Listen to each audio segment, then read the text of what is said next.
Un placer tenerlos en nuestra institución, agradecer su presencia y bueno, después de tanto tiempo de golpearle la puerta a Carlos, hoy lo tenemos en nuestra escuela.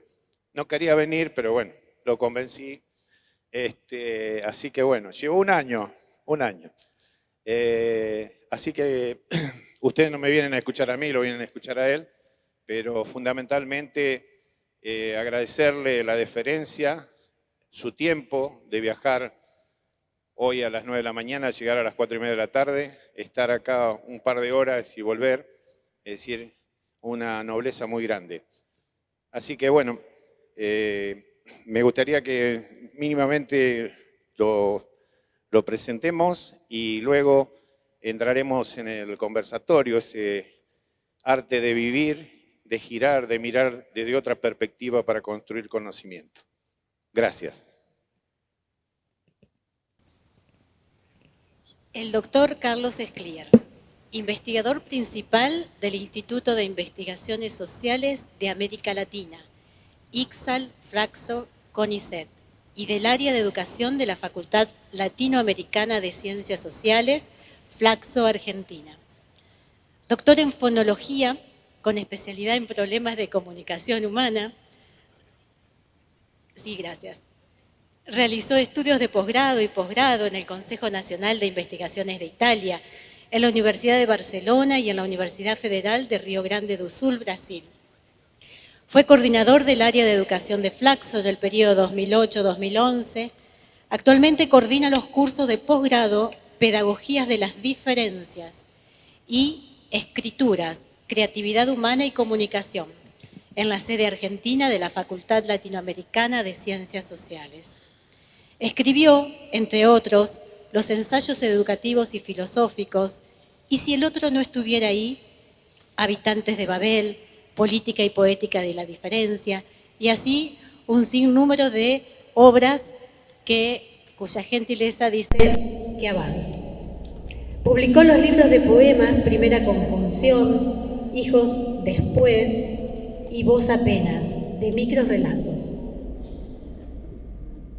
No tiene prisa las palabras y hablar con desconocidos, de cuentos, Los mares de la infancia. Ha traducido del italiano el libro de Alda Meghini, La otra verdad, Darío de una diversa. Es miembro del PEN Argentina, de poetas, ensayistas, narradores. Dirigió con Martín Tito Ferrari el documental El vaivén de las escuelas. Le damos bienvenidas a Carlos. Bueno, buenas tardes, buenas noches. Conmovedor estar acá. Es verdad que demoré un año, pero en otros lugares no he ido nunca. Y es conmovedor por varias razones. Yo estaba acordándome que estuve acá alguna vez, en este mismo patio, ¿verdad? En este mismo patio. Ha crecido el público visitante, les agradezco que me acompañen. El local siempre es más numeroso. Es raro estar en un estadio, es raro. Una vez en Brasil me llevaron a una pequeña, también lo llamaban de conversatorio, y era un estadio de 8.000 personas. Así que imagínense ustedes la conversación que pude haber tenido en ese momento. Pero es conmovedor porque hay gente aquí que quiero mucho, que hace mucho que no veía y que me da mucho gusto verla. Hay gente que quería ver y que antes no había visto y que está aquí. Les agradezco a cada una, a cada uno por haber venido. Son tiempos muy ásperos, muy arduos para tomar la palabra. Asumo esa responsabilidad, pero aclaro que es una responsabilidad pesada, es una responsabilidad de la cual me hago cargo, por supuesto, pero son tiempos ásperos, sobre todo porque la forma de escuchar, la forma de leer se ha adelgazado, se ha debilitado. se ha fragilizado y hoy parece que ciertas palabras necesitan ser vueltas a pronunciar, ciertos pensamientos necesitan volver a pensarse, pero quiero aclarar algo desde el inicio: yo no quiero tener razón, no es ese mi estilo, mi búsqueda, no busco tener la razón, ganar ninguna conversación. A mí me interesa la búsqueda colectiva de algunas verdades, la búsqueda comunitaria, y creo que hay una diferencia sustancial entre seguir buscando esas verdades y querer tener razón, querer tener razón. Por eso muchas veces las discusiones y las conversaciones son intraducibles, no parece haber de alguna manera transparencia, porque mucha gente quiere tener razón. Y tener razón es cosa de locos, básicamente. Tener razón es una cosa que no forma parte de un espíritu colectivo, conversacional. Eso de que porque lo digo yo, porque yo estuve antes, porque yo te voy a decir, me parece que no forma parte del espíritu, iba a decir navideño, pero no tiene que ver con lo navideño, sino con el espíritu educativo. Entonces yo me voy a parar en el lugar de la búsqueda de ciertas verdades. Es cierto que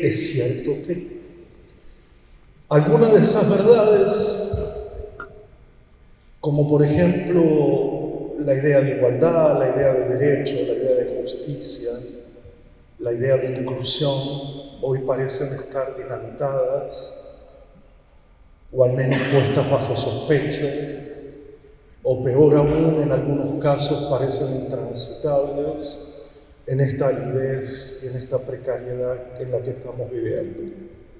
Me refiero a precariedad y aridez no solo material, que de por sí, de hecho, cada vez ganamos menos, cada vez tenemos menos cosas, y ese tener en el que se ha convertido el mundo como clave para hacer algo en la vida, tener algo en la vida, hay que tratar de criticarlo, hay que tratar de debatirlo, hay que tratar de tener cosas de otra manera, pero también me refiero a una aridez simbólica, a una aridez no solo material.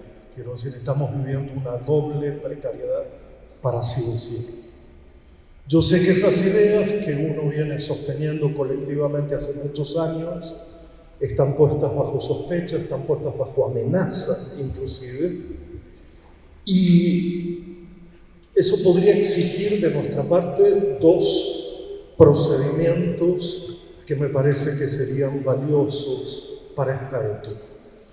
Uno es el no quitarlos de la conversación, porque pareciera ser que en muchos casos, como ya no son palabras de orden, ¿no? Parecen palabras de otro tiempo, parecen palabras de otra época. El hecho de quitarlas de la conversación me parece que produciría un efecto terriblemente corrosivo en nuestras prácticas. Entonces, el primer gesto es sostener algunas palabras, pero inmediatamente, sabiendo que el lenguaje ha sido maltratado, sabiendo que el lenguaje ha sido pisoteado, sabiendo que el lenguaje ha sido saboteado, tratar de pronunciarlas de nuevo, tratar de hacer un ejercicio de otra pronunciación, que estas palabras tengan otro sentido, otra dirección, otra historia, otra memoria, para no abandonarlas a su propia suerte. ¿Bien? Ahora, para pronunciarlas y saborearlas de otra manera, yo creo que hay otros dos ejercicios que nos debemos. El primero es muy doloroso y es un ejercicio que consiste en pensar que aquello que creíamos mayoritario tal vez no lo sea. Que aquello que creíamos por fuerza de una cierta cantidad de adhesión, quizás no sea tan mayoritario como creíamos. Y el segundo movimiento, no menos doloroso, pero absolutamente imprescindible, consiste en que aquello que creíamos naturalizado hoy está completamente desnaturalizado.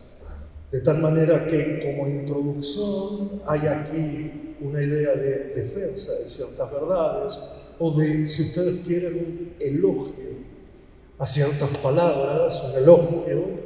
Y me acuerdo siempre que la palabra elogio no solo quiere decir una celebración, sino también una forma de despedida, ¿no?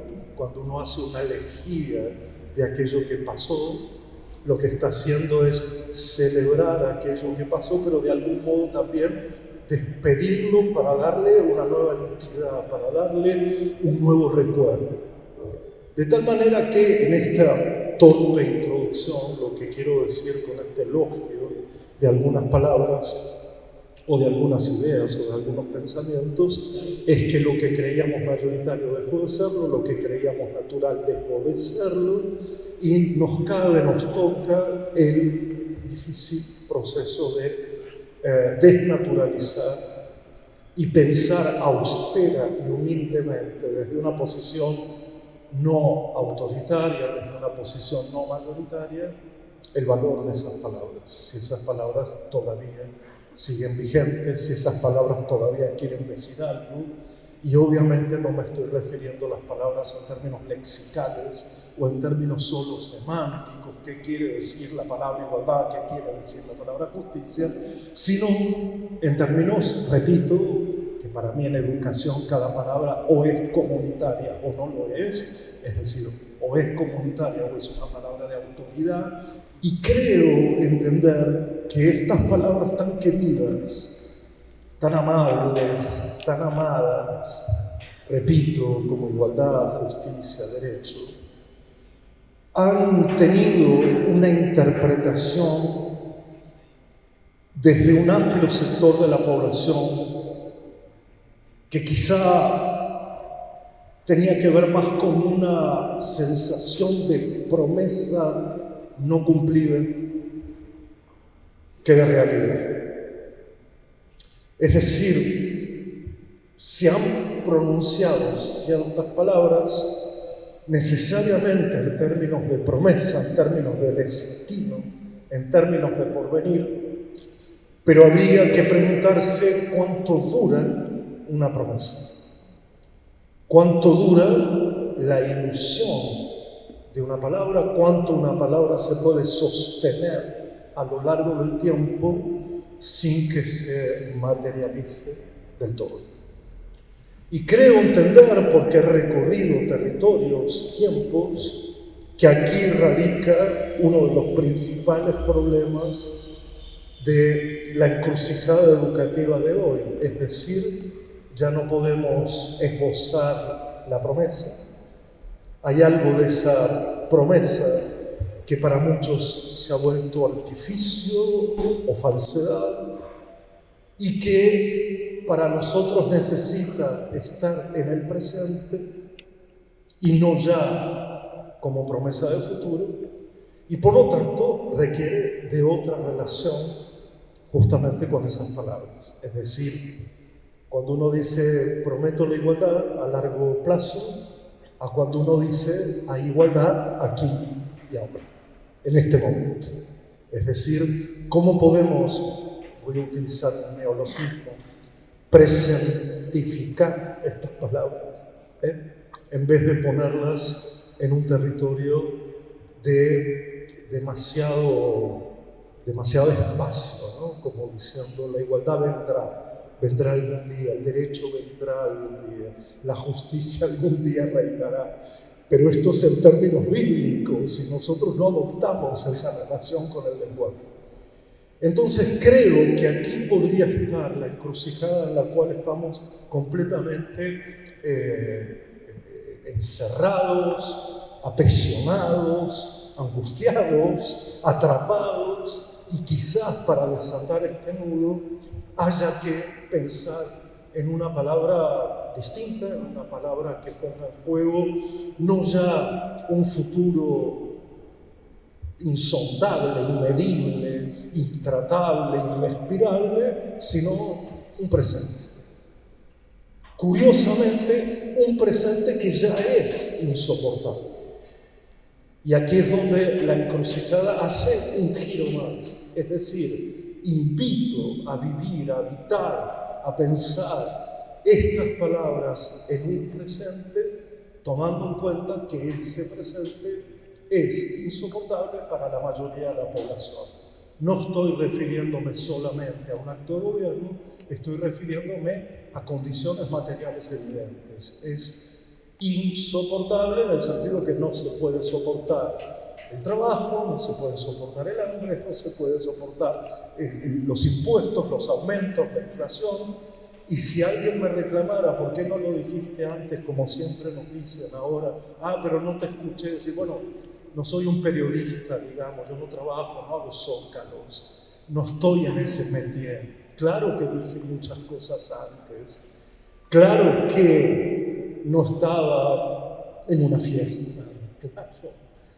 Entonces no quiero hacerme cargo de esta forma de conversación en la cual ante cualquier crítica o esbozo de las sombras que nos acechan, inmediatamente venga como contradicción, digamos, aquello de ¿y antes qué pasó? Miren, este año, a fines de febrero, yo elegí venir a Rosario para inaugurar el año escolar de una institución que quiero mucho, público-privada, a la cual acompaño hace mucho tiempo. Invité a una conversación honesta, transparente, a conversar de verdad.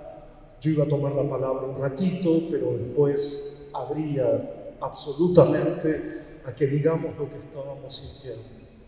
Una maestra confesó de inmediato su angustia sobre lo que estaba viviendo, su ahogo, su enojo, su necesidad de rebeldía, y otra maestra por allí, curiosamente a derecha e izquierda o izquierda a derecha, eso no importa, dijo aquello de si no se hubieran robado todo, esto no hubiera pasado.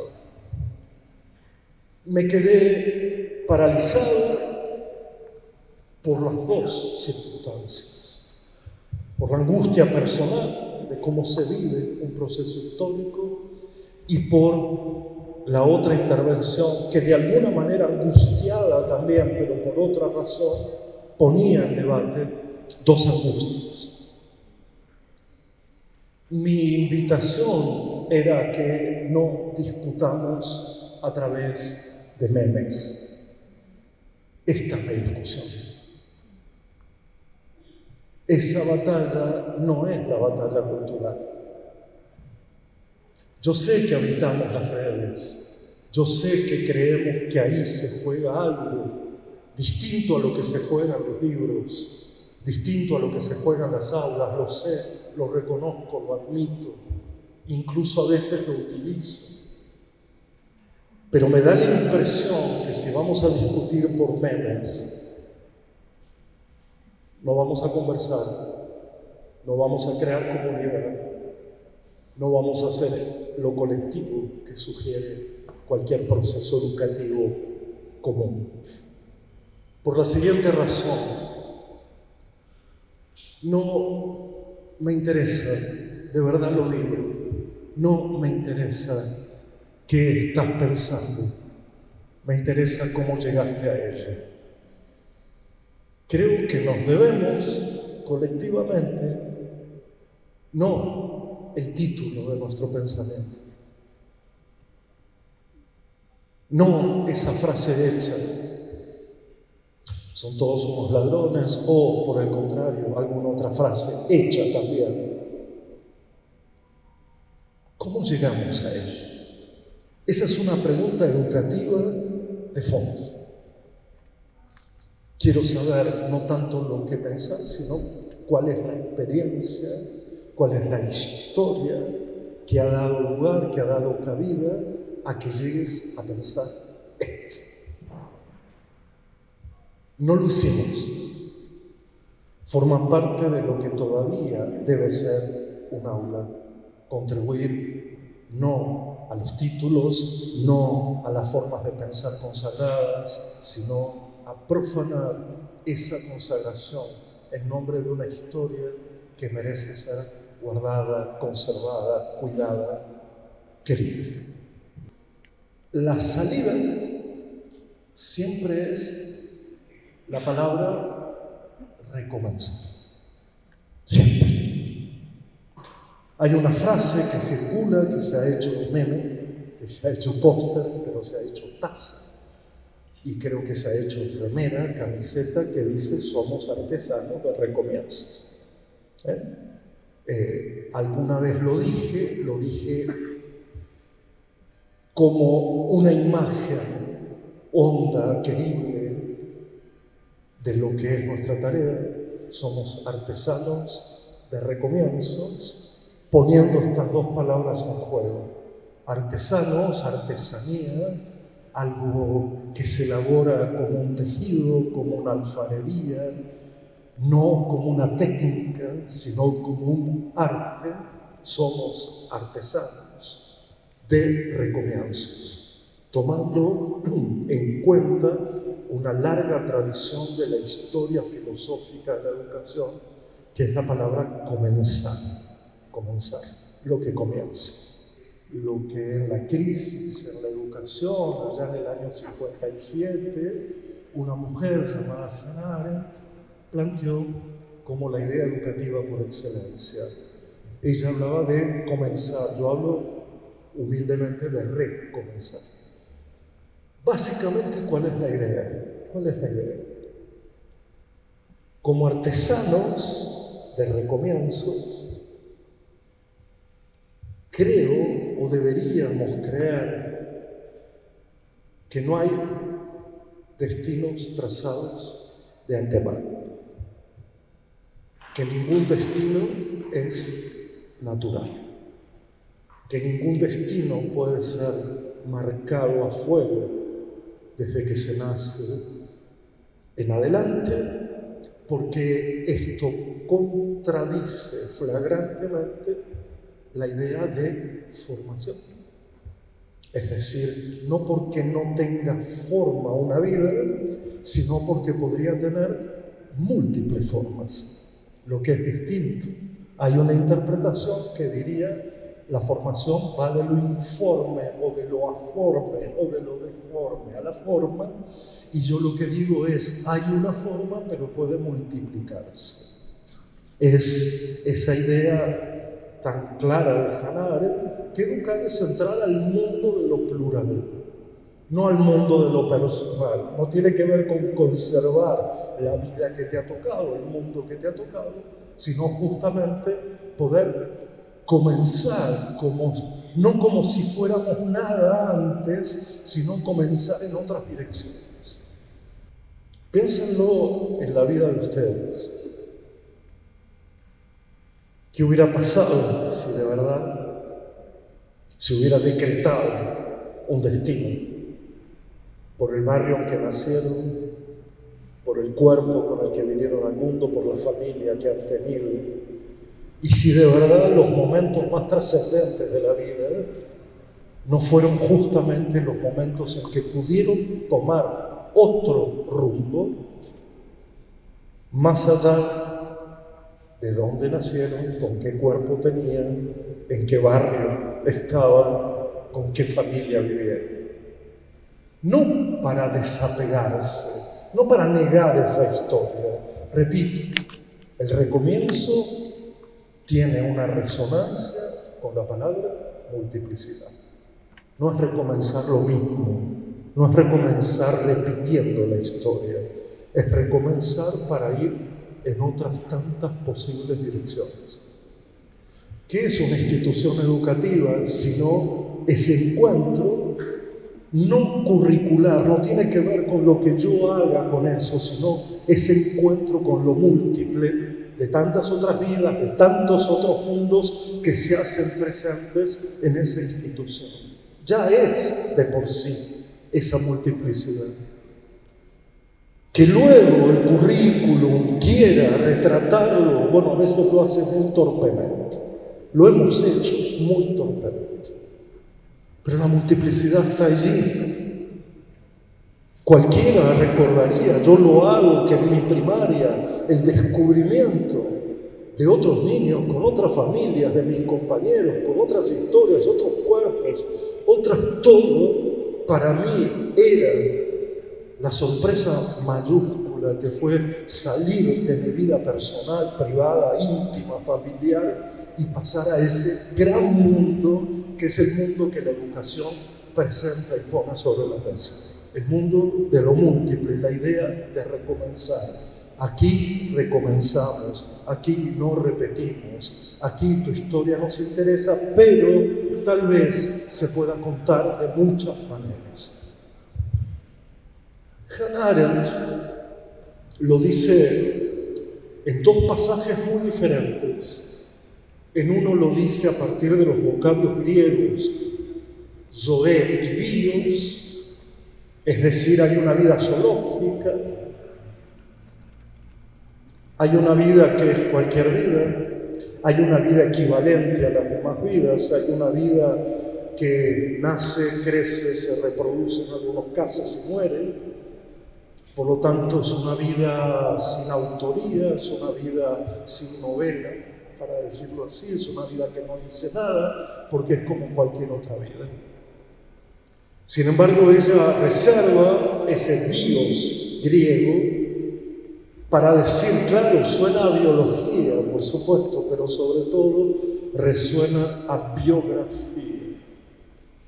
Es decir, ese momento en el cual la vida ya no es cualquier vida, la vida ya no es toda vida, la vida no es solo nacer, crecer, reproducirse y morir, la vida tiene alguna trascendencia, la vida tiene algún carácter de existencia que merece ser contado. Y lo tiene que contar el autor de su propia vida, haciéndose responsable de su vida para poder contar. Es decir, que la educación tiene mucho más que ver con ese bios biográfico y mucho menos que ver con ese zoé zoológico.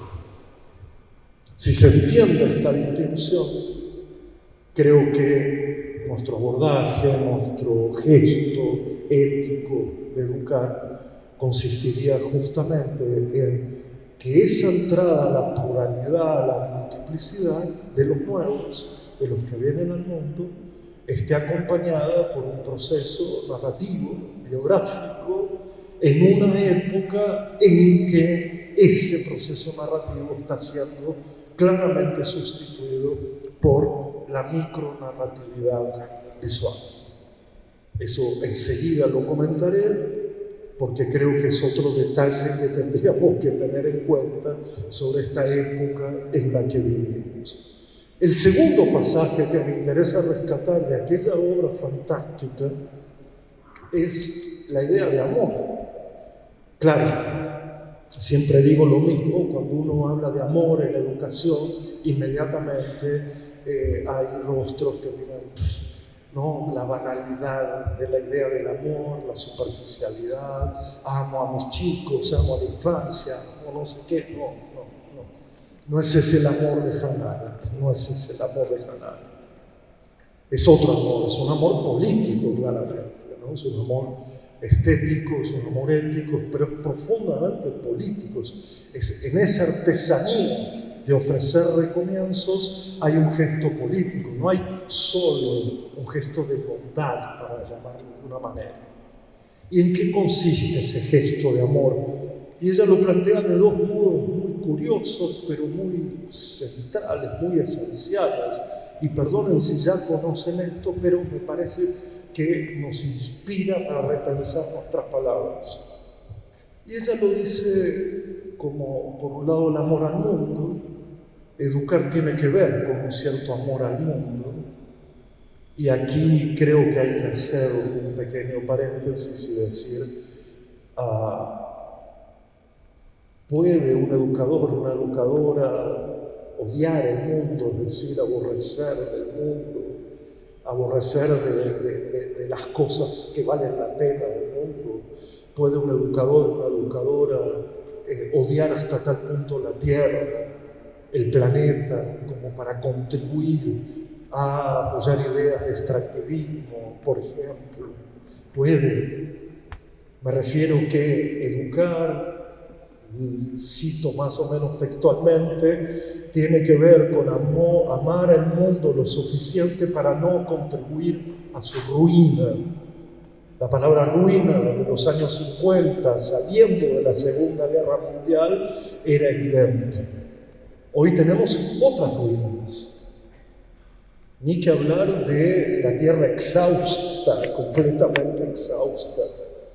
Y por eso no se trata de un contenido ecológico en las escuelas, se trata de cuidar el mundo. Y nosotros somos esos guardianes, nadie más, no hay nadie más. Miren, hay voluntarios, por supuesto, con toda la admiración del mundo, hay fundaciones, hay ONGs, pero si algo tiene que hacer la escuela, los profesorados, la universidad, es manifestar este amor al mundo bajo la forma de una política de cuidados, no bajo la forma de una expresión amorosa al estilo, repito, es que yo amo la educación. Yo no la amo, la educación no la amo. Amo otras cosas y amo fundamentalmente el mundo o lo que vale la pena del mundo para no contribuir a su ruina, dice Hannah Arendt. Cada época tiene unas ruinas muy particulares. El siglo XX fue el siglo de la destrucción. Eso lo dijo Eric Hobsbawm, que fue el siglo más atroz de la historia. ¿Qué es este siglo XXI? ¿Qué será este siglo XXI? El siglo más que. Recomenzar no es la metáfora cibernética ni computacional, de que recomienzo. Apretar un botón no es tan sencillo, no es tan fácil. Duele, molesta, incomoda, perturba, porque nuestra vida se juega en ello, ¿verdad? Recomenzar quiere decir que aquí la cuestión no tiene que ver con la suerte. ¿Cómo puede ser que todavía pensemos que hay gente que ha nacido con buena suerte y gente que ha nacido con mala suerte? ¿Cómo puede ser? ¿Cómo puede ser que le demos a la suerte, al sino, ese carácter tan trascendente? El nacimiento es un comienzo zoológico. La biografía es el recomienzo. Y lo voy a mostrar con 2 o 3 experiencias muy concretas. Y una tiene que ver con mi propia incapacidad, mi propia impotencia. Ustedes recordarán que salidos de la pandemia, y aprovecho y agradezco mucho que hayan visto la película y la hayan debatido aquí,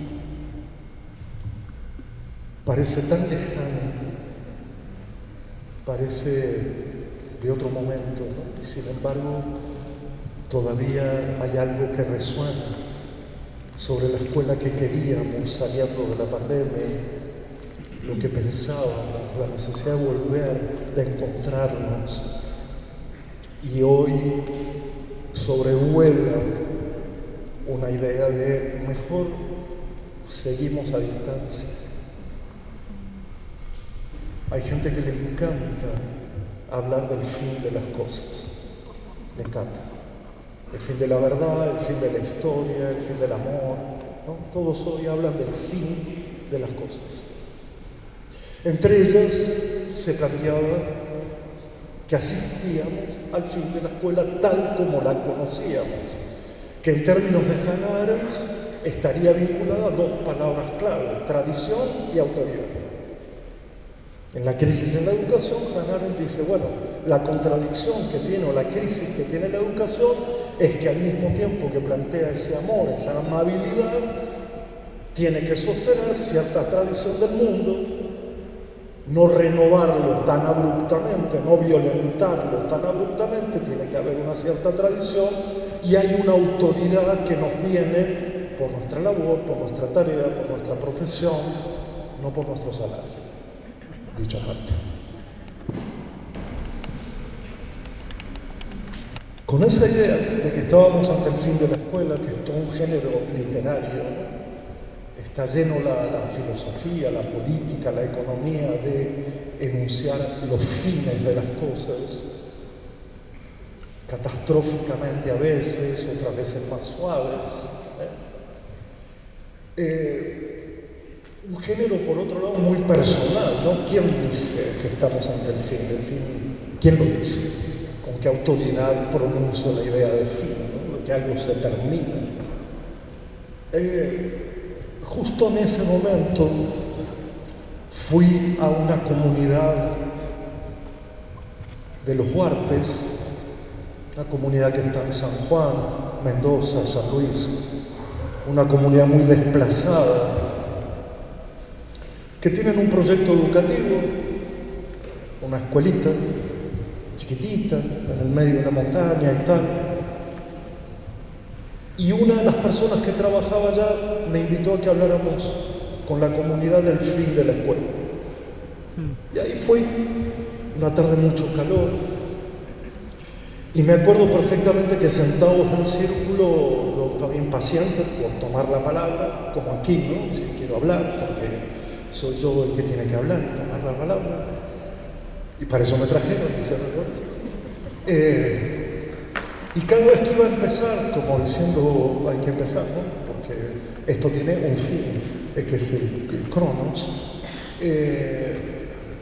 La abuela, Amta, de nombre Amta, me decía, un momento, vamos a presentarnos. Yo dije, bueno, y dale con la presentación en círculo. Bueno, yo soy el hermano tal, ¿no? Quiero agradecer a la luna, a la montaña, mi prima es la piedra. Y así, a la hora, cuando terminó el círculo y me presenté torpemente, casi sin parentesco. Claro, no tengo tanto parentesco como ellos y ellas. Dije, bueno, vamos a hablar del fin de la escuela. Dice, un momento. Vamos a celebrar este encuentro con comida, con bebida, como corresponde, ¿no? Bueno, muy bien. Bueno, esta bebida, toda la historia, esta comida y cada, ¿no? Pues, yo dije, pero ¿cuándo vamos a hablar de la cosa, de la cosa en sí? Los últimos 5 minutos dijeron, bueno, Carlos, te escuchamos. Claro, mi protagonismo estaba por los suelos y yo les digo, bueno, vieron que están diciendo algo sobre el fin de la escuela, a mí me gustaría, Amta, la abuela, Carlos, agradezco a la luna que te escucha, agradezco el suelo que nos sostiene, Carlos, ¿qué quiere decir la palabra fin? Bueno, que algo termina, algo concluye. Dice, yo pensé que íbamos a hablar de finalidad. No del fin, algo se acaba, sino de un fin, de un objetivo, de una dirección, de una cierta orientación. Porque para nosotros decir que algo termina, cuando estamos festejando el año 5538 de nuestro pueblo, es curioso. No, la palabra fin para nosotros tiene, y creíamos que íbamos a hablar de esto, de cuál es el fin de la escuela. No cuál es el fin de la escuela, cuál es el fin de la escuela. Mira la diferencia de pronunciación, y uno naturalizaba este discurso de que la escuela ya se acababa, y en el medio de las montañas yo aprendí que las palabras son territorios temporales.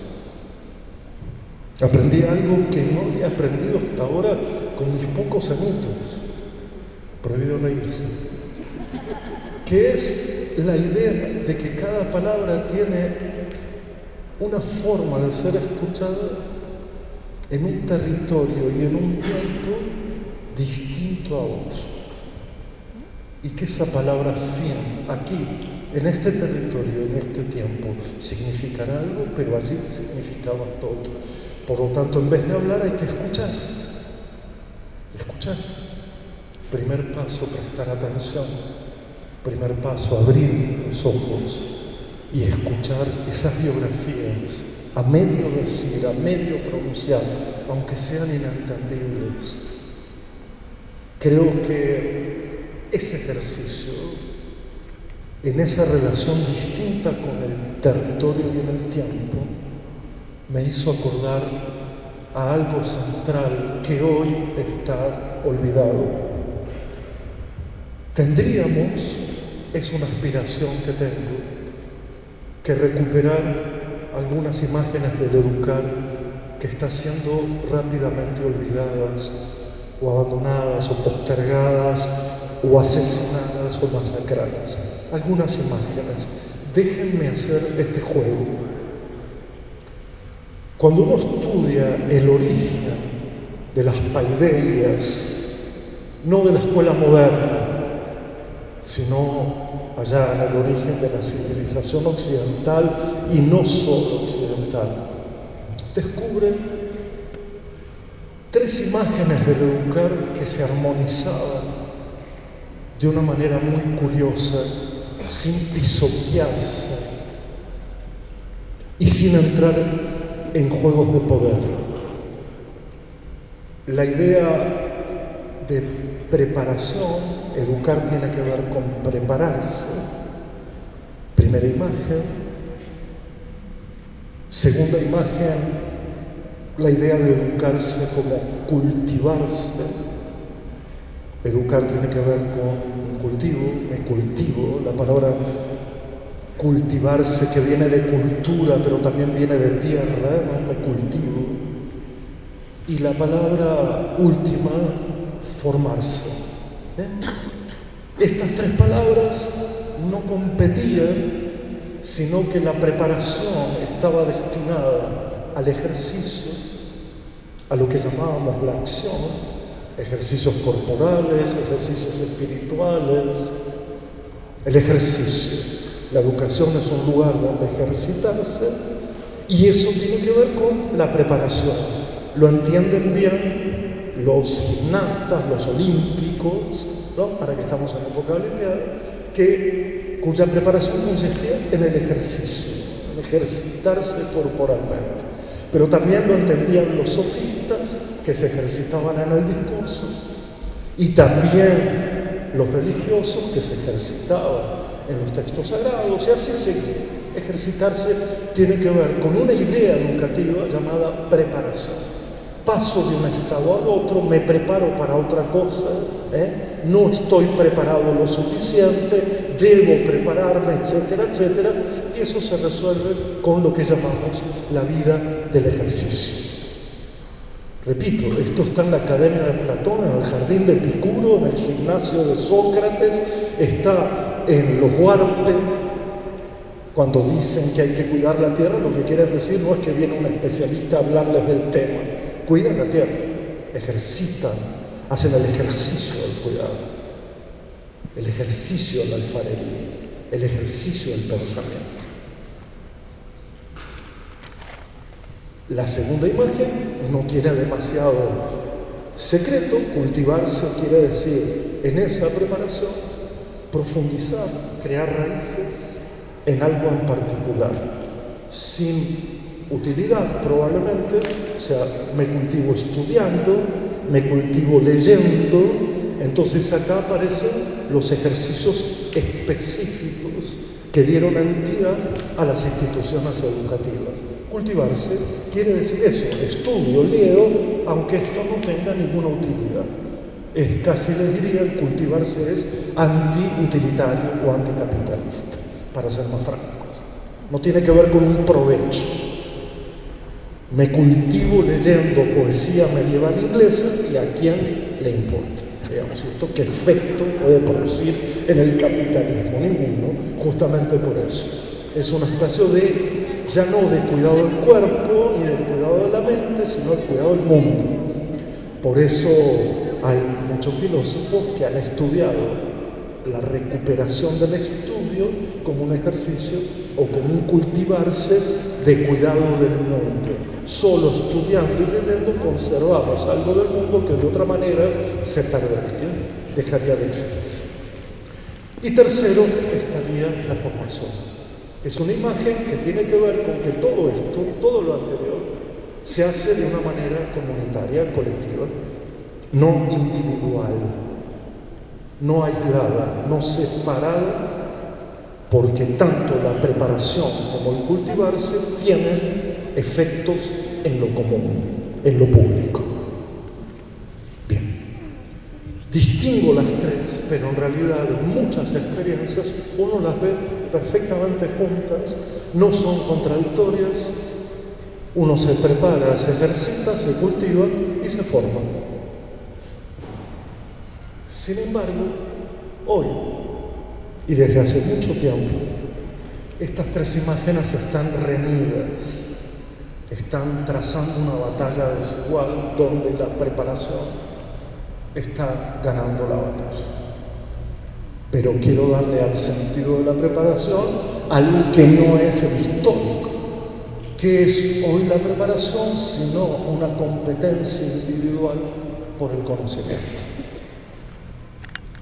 ¿Qué es la preparación hoy sino adquirir competencias para sobrevivir en este mundo? No tiene nada que ver ni con el cultivarse, ni tiene nada que ver con lo colectivo. La salida es individual porque esos son los modelos triunfalistas, exitistas que han gobernado no los últimos 20 años. Por lo tanto, cuando la preparación gobierna, el ejercicio se vuelve individual, como asistimos a diario.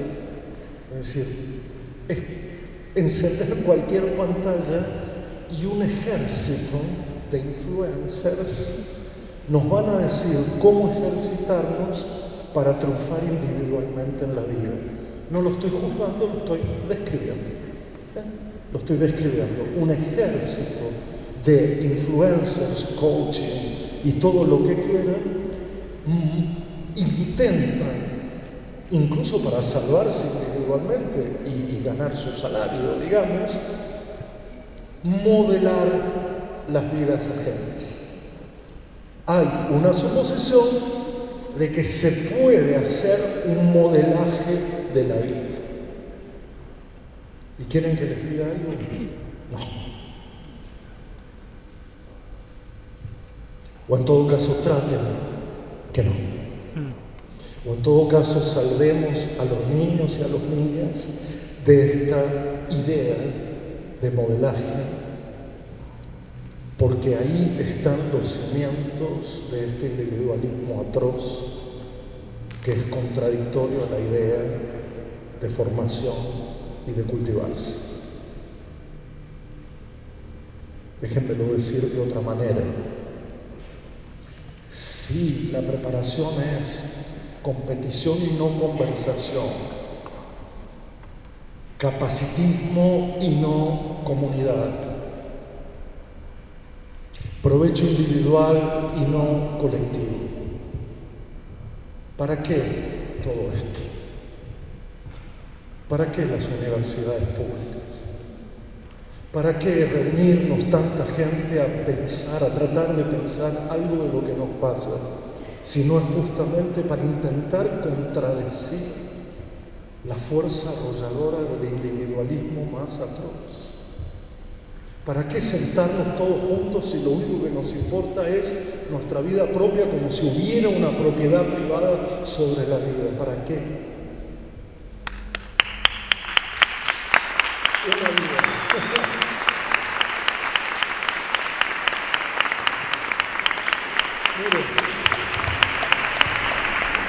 Es que por otro lado es tan contradictorio, tan antagónico a nuestra tarea.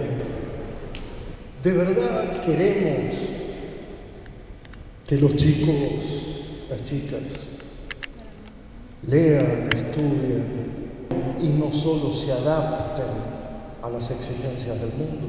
¿De verdad? Casi que les estoy haciendo una pregunta como fundacional, ¿no? porque revisando mis propios deseos de educador, digo, bueno, de verdad lo que yo quiero es que leas por vos mismo, que en algún momento estudies por vos mismo, que elijas la vida que querés tener. En un mundo que ha llevado a la mayoría de las personas a no poder optar por qué quieren hacer de su vida. Es una pregunta existencial que hoy no cabe, porque la respuesta es muy fea. Entonces digo, revisando ese deseo que pensó, no es solo personal, mira, la verdad que a mí me encantaría que estudies, que leas, que consigas una forma de vocación ligada a un trabajo en un mundo que no te lo va a hacer fácil. Para eso, si yo quiero que estudie, yo soy esa comunidad de estudio. Yo personalmente, institución. Si es que eso queremos de los demás. Ahora, si queremos eso, pero nosotros no lo somos, olvídalo. Entonces, la única forma de frenar el individualismo es que las instituciones se vuelvan, y aquellas que ya lo son, sigan siendo esas comunidades, que den una respuesta comunitaria. Miren, en esta institución leemos. ¿Por qué? Porque queremos que leas. Ahora, si no, seremos como esos padres, como el mío, por ejemplo, que en algún momento me dijo, tenés que leer, porque si no vas a ser un burro y qué sé yo. Así no. Yo no leí porque mi padre me ayudó a leer. Yo leí porque hubo amigos, porque hubo otra gente, siempre están esos tíos, esas tías, ¿no?, que te ayudan a tener otra relación, no moral, sino estética con el conocimiento, o ética con el conocimiento. De tal manera que si la salida que estoy planteando es siempre la palabra recomenzar, la alternativa para recomenzar es volver a elaborar esta comunidad institucional a la cual yo llamo comunidad de pensamiento, comunidad de sensibilidad, comunidad de lectura, comunidad de escritura, comunidad de estudio, bueno, en fin, todo lo que supuestamente queremos de los demás, lo somos nosotros. Y ahí la preparación y el cultivarse tendrán otro sentido. De algún modo lo que estoy queriendo decir es cómo podemos hacer que la educación en el presente, no en el futuro, en el presente, recupere trascendencia y existencia y no naufrague en lo inmediato y en la inmanencia. Esta es para mí la gran cuestión.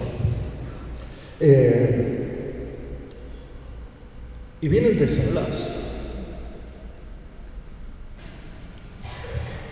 ¿Se puede tener algo o sentir que tenemos, no desde una perspectiva del capital cognitivo, no desde Open English, digamos? ¿Se puede tener algo, sentir que tenemos algo?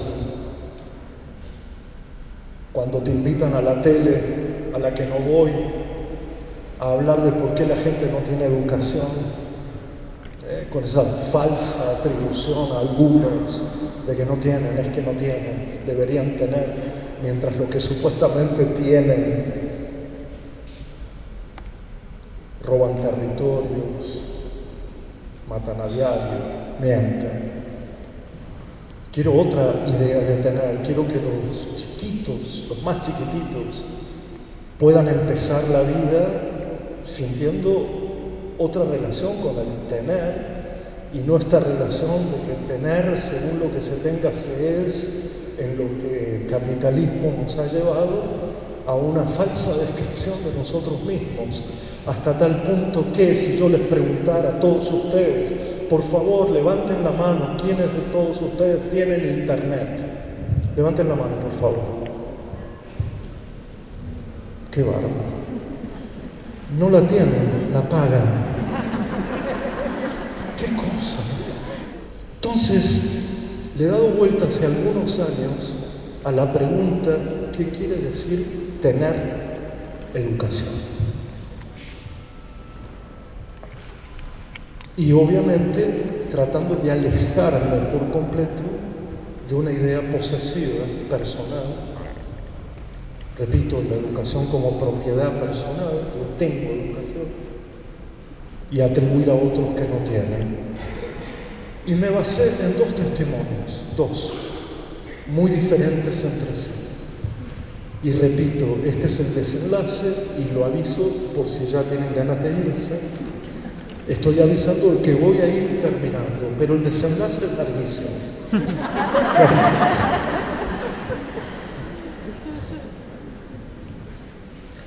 El primer testimonio fue de una profesora travesti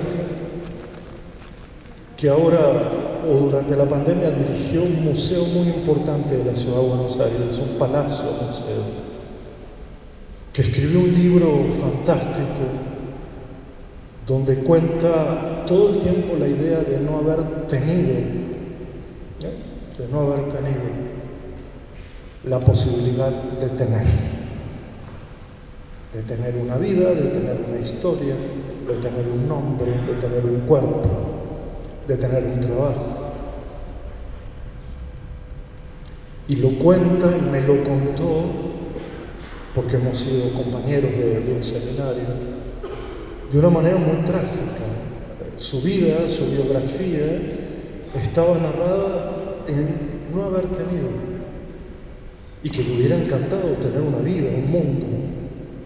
Y me pregunto qué hemos hecho para que una persona sienta que no ha tenido.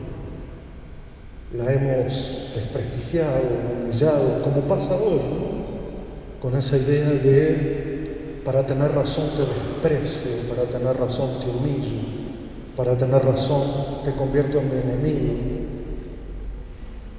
Entonces, con ella nos sentamos un día a pensar qué momentos de su historia podían haber sido casi otra cosa. Miren, o escuchen, las biografías pueden contarse linealmente. Las biografías pueden ser, de verdad, una cronología en el tiempo. Pero todos sabemos que no es verdad. Que las verdaderas historias son los momentos en que hay un recomienzo. Por lo que sea. Un amor, conocemos a alguien, una lectura, un maestro, una maestra, que nos hace girar, y hay tanta bibliografía sobre este giro en la vida, donde la palabra es casi. ¿Qué hubiera pasado si en vez de ir por acá hubiéramos ido por allá? Casi seríamos otra cosa. ¿Qué hubiera pasado si te conocía 10 años antes? Casi estaríamos viviendo juntos. ¿Qué hubiera pasado si en vez de ir a esta escuela, si en vez de tener este maestro, si en vez de cruzar la calle, si en vez de morirme tan pronto, si en vez de envejecer tan tarde, hubiera tenido otra? Y ahí el casi, sin embargo, el quizá, son fundamentales. En la vida se está lleno de casi, quizás, sin embargo, pero, aunque, todo el tiempo estamos ante esa disyuntiva. Y ella escribió un libro con el casi, el sin embargo, que publicó Caja Negra, un texto bellísimo, donde cuenta esa historia, pero ahora no solo desde el lugar de la exclusión, la humillación, el desprecio, sino de esa parte clara de la oscuridad, de esos lugares por los que podría haber tomado otro camino, y de los que tomó ya no casi, sino sí. Y tener otra vida de resultado para ella. Tener educación significa saber enfrentarse a estos dilemas de la vida, a estos dilemas del mundo, y darse cuenta que casi podríamos ser otra cosa, que casi seríamos distintos, que casi estaríamos en otro lugar, que casi escucharíamos de otra manera, que casi podríamos leer aquel libro, casi. Esta es la multiplicidad. ¿De qué trabaja usted? Yo doy casi en la escuela secundaria. Instituto de Formación Docente, casi 1, casi 2, casi 3, casi 4 materias correlativas, casi. Porque de no está lleno el mundo, de no está lleno el mundo. Pero de esa sensación de que casi me voy por acá. Casi agarro esto. Ese es el tiempo joven, el kairos, la oportunidad, la ocasión. Eso que no podemos desperdiciar porque está pasando aquí ahora, en este presente que tiene sentido. Pero el otro testimonio me abrió todavía más las puertas cuando una niñita de 7 años en Carmelo, Uruguay, un día que yo fui a visitar las escuelas de arte de todo el Uruguay, estaba en la puerta de una de las escuelas de arte, que son 22 en todo el territorio uruguayo, y una chiquita de 7 años entró con una alegría que todo el mundo pensó que estaba entrando en un lugar equivocado porque no podía entrar a una escuela tan contenta. Y entonces la directora la paró, mi amiga Selva la paró y le dijo: ¿a dónde vas tan contenta? ¿Cómo puede ser? Si en general los chicos van, ¿no?, con otra... Pero una escuela de arte daba a entender de que por ahí había otra motivación, ¿verdad? Y entonces la chiquita dijo: voy a mi escuela. Como diciendo: ¿qué me estás preguntando? Sí, voy a mi escuela. Entonces la directora le dijo: pero si a tu escuela fuiste a la mañana, o sea, la escuela obligatoria, a la escuela fuiste a la mañana. Dice: pero esa no es mi escuela, esa es la escuela. ¿Cómo? Claro, ella iba a la escuela a la mañana y a su escuela a la tarde. Hablando con esta chiquita,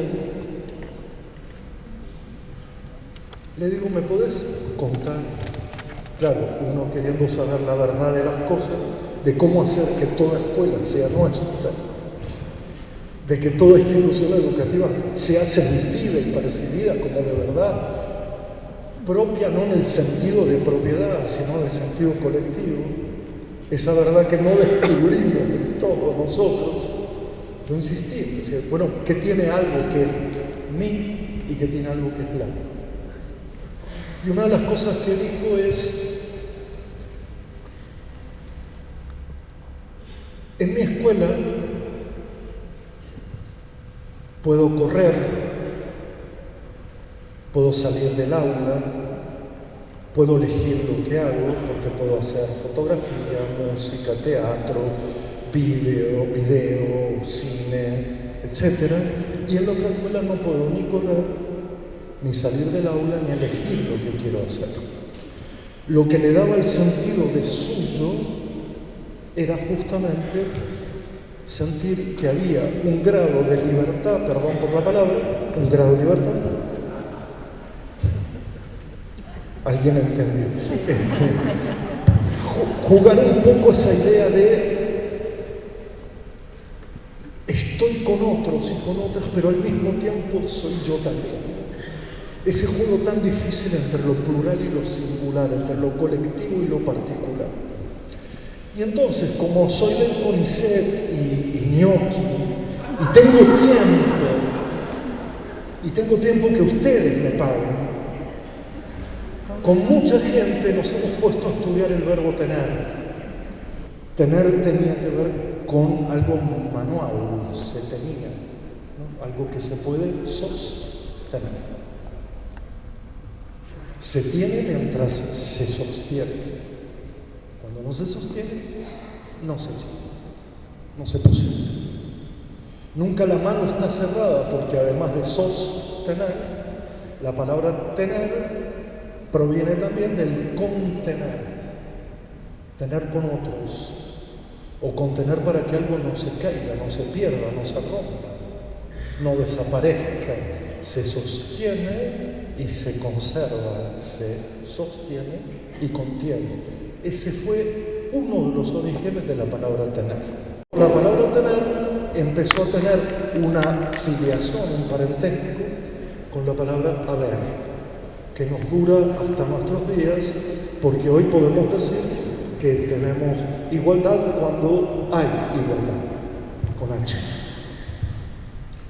Porque hoy podemos decir que tenemos derechos porque hay derechos. Porque hoy podemos decir que tenemos justicia porque hay justicia. ¿Verdad? Sí, cuando algo se tiene es porque lo hay, porque existe. De tal manera que tener y haber tienen ese parentesco tan notable. Y saben haber lo que contiene. 4 palabras tan bellas, tan amorosas y que le pueden dar un sentido trascendente a nuestras instituciones educativas. Para haber está la palabra habitar. Algo se tiene cuando se puede habitar en ello. Si no habitamos, no hay. No hay en el sentido de existencia. Ya no tener como ser, sino tener como trascendencia, como existencia. Por lo tanto, haber, o sea, tener, tiene que ver en primer lugar con habitar. Pero la otra palabra que viene enseguida es habilitar, que quiere decir justamente que un espacio que se habita requiere de ciertas habilitaciones. No solo son habitaciones, sino que también son formas de habilitar, modos de habitar. Y en tercer lugar, la palabra tiene que ver con hábito. Ese hábito tan menospreciado en nuestra época, ¿no? Cuando se entiende el hábito como pura repetición, puro ejercicio, pura tradición, y no se entiende que en el hábito hay tradición, memoria, festejo, festividad, celebración, elogio. Me decían unos chiquititos que lo que más extrañaban de la escuela no eran otras cosas que las ceremonias. No lo nuevo, el futuro, la innovación, la creatividad, el emprendedurismo, sino la ceremonia. Qué ganas de volver a hacer la filita, qué ganas de colgar la ropita, qué ganas de cantar aquella canción, qué ganas de hacer la ronda y contarnos el cuento, qué ganas, basta de soledad, basta del individuo. Hábito. Una institución sin hábitos no puede habitarse. Además, fíjense para qué se usa la palabra. Tengo el hábito de la lectura. O sea que ciertas cuestiones fundamentales, el hábito del estudio, el hábito del pensamiento, el hábito de la conversación, solo se sostienen si fuesen ceremoniales, festivos, repetitivos. Si no, al talento individual, que se las arregle cada uno. Y la última palabra que sale de este verbo haber como tener es habilidad, habilidad. Miren, es una palabra un poco extraña, pero ¿cómo extraño yo ver gente hábil en algo? No hábil de cómo hay que usar el WhatsApp. Hablo de habilidad, de verdad. Hábil en un idioma, hábil como un instrumento musical, hábil en el pensamiento, hábil en la pintura, hábil. Porque de esos hábiles se han hecho el mundo. De esos hábiles. Hábiles con hábitos que han sido habilitados para habitar una institución. No que han sido genios completamente fuera de tiempo y de lugar, sino que justamente en todos ellos se reconoce al menos algún aspecto de esta idea del tener educación. Y cierro para que luego, y eso lo charlamos con los organizadores, solo pueden hacer preguntas una por persona.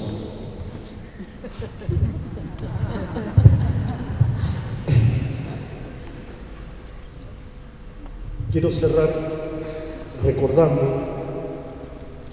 aquel otro niño que en el Paraguay, en una escuela primaria,